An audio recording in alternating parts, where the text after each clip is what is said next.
मोहतरम दोस्तों, बुजुर्गों, बच्चों, नौजवान साथियों, इस्लाम की पर्दानशीन ख़वातीन उम्मत, अस्सलामु अलैकुम वरहमतुल्लाहि वबरकातुहू। बरेली के मशहूर यूट्यूबर ईशान अली साहब की शादी को लेकर के बड़ी कमेंट्स आ रही हैं। बड़े तरह तरह के लोग कमेंट कर रहे हैं। कोई कुछ कह रहा है, कोई कुछ कह रहा है। कोई कह रहा है कि साहब दूसरों की बहन बेटियों को बड़ा दिखाते हैं वीडियो के अंदर, लेकिन अपनी बीवी को छुपा रहे हैं। कोई इस तरह के कमेंट कर रहे हैं। तो मैं इस पर पूछना चाहता हूँ उन लोगों से कि क्या छुपाया, कौन सी पर्दानशीन आ गई उस शादी में, किसको नहीं कौन दिखाई नहीं दे रहा है? खाला, पोपी, बहनें सब कुछ दिखाई दे रही हैं।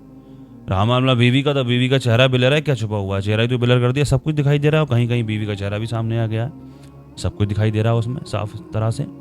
और एक ईशान अली ही नहीं, उनके घर वाले ही नहीं, आप इस कदर ट्रोल किया जा रहा है ईशान अली को, इस तरह से दिखाई दिया। इसे ट्रोल वाला जो लफ्ज़ मैंने बोला, अभी मैं छोड़े ना इस वीडियो को, अभी मैं बताऊंगा आपको कि कुछ बातें ऐसी भी की जा रही हैं ईशान अली के ताल्लुक से जो नहीं करनी चाहिए, जो गलत बातें हैं, वो भी मैं अभी आपको बताऊंगा।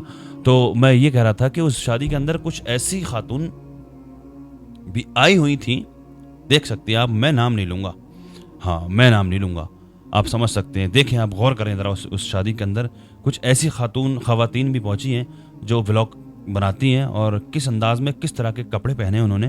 तो वो क्या सही कर रही हैं? क्या शरीयत के दायरे में है वो क्या कर रही हैं?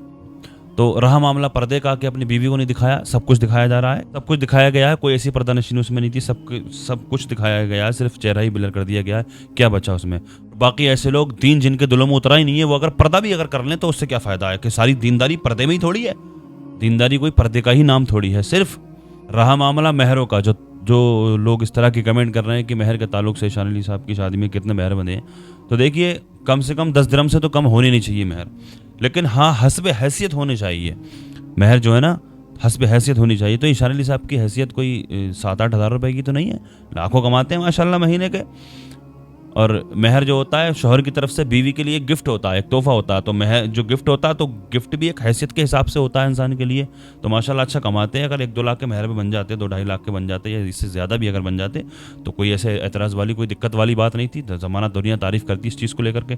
तो यहाँ पर ऐसी शरीयत दिखाई गई। महर का मतलब होता है कम से कम 10 दिरहम की कीमत के होने चाहिए, और इसके बाद जो है वो हस्ब हैसियत होना चाहिए महर, जितनी हैसियत है आदमी की। तो इतनी हैसियत नहीं थी, 7-8 हज़ार रुपए की हैसियत नहीं थी आपकी ईशान अली भाई। अब बात आई ट्रोल करने वाली। अच्छा, कुछ लोग इस तरह की बात कर रहे हैं कि ईशान अली के पहले घर में खाने को नहीं था, और पहले छत टपकती थी, और ऐसा वैसा अल्लाह ने दे दिया। ये क्या बात हुई भाई? बंदे ने मेहनतें की, कोशिश की, अल्लाह ने नवाजा। कौन इस दुनिया में पैदा होता है क्या लेकर के तक, जिस्म पे कपड़े भी नहीं होते, बड़े बड़े धन्ना सेठ, उनको ताने क्यों नहीं देते हो? ये ताने देने वाली कोई बात ही नहीं हुई। अडानी अंबानी कितना इतरा रहे हैं, वो भी तो नंगे पैदा हुए थे, उनके जिस्म पर भी कपड़े नहीं थे उनके। तो ये तो कोई बात ही नहीं हुई। इस तरह से बात करना ये गलत बात है कि अल्लाह ने नवाजा उसको, उसने मेहनतें की, उसने कोशिशें की। तो जहाँ मामला है शरीयत का, जहाँ पर शरीयत का कत्ल किया जाए, अगर शरीयत का अगर खून किया जाए, तो वहाँ पर हमको बोलना चाहिए। लेकिन कोई अल्लाह ताला ने किसी को कितना दिया था कि उसकी पहले वाली बातें उजागर करना कि पहले ऐसे थे, ये तो एक हसद वाली बात हो गई ना।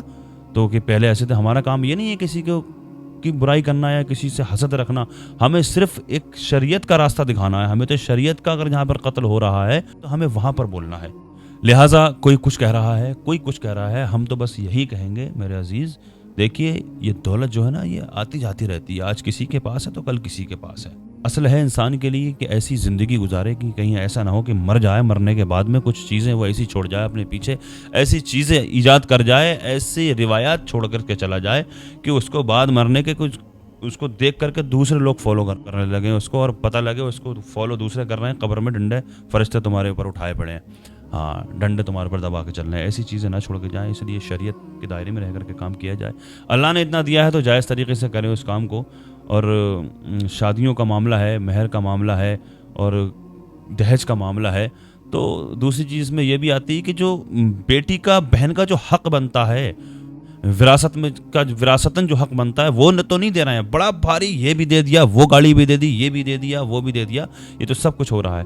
बात तो तब है ना जब बेटी का, बहन का जो हक़ बनता है उसको दिया जाए, एक कील ना दी जाए दहेज की। जितना उसका جتنا اس کا حق بنتا ہے وراثت میں اس کا حق دیا جائے. ہاں ڈنڈا ٹھوک کر کے دیا جائے اور مانگا بھی جائے, بلکہ مانگ بھی سکتا ہے مرد اس کو جس سے شادی ہو رہی ہے, شوہر جس لڑکی کی جس سے شادی ہو رہی ہے وہ ڈنڈا ٹھوک کے اس شریعت کا یہاں پر خون نہیں ہوگا, یہاں پر شریعت کا خون نہیں ہوگا. بیٹی کا بہن کا جو یہ حق مارنا ہوا یہ حرام کھانا ہوا. یہ تو دہیج میں چاہے آپ کچھ بھی دے دیں, کتنا بھی دے دیں, لیکن آپ اگر وراثت میں سے آپ نے اگر نہیں دیا اس کو تو پھر یہ حق مارنا ہوا. اس لیے ڈنڈا ٹھوک کے ہاں وراثتاً جو حق ہوتا ہے بیٹی کا, بہن بیٹی کا, اس کو دیں, اجاگر کر کے دیں, خوب دکھا کے دیں, وہ گناہ نہیں ہے.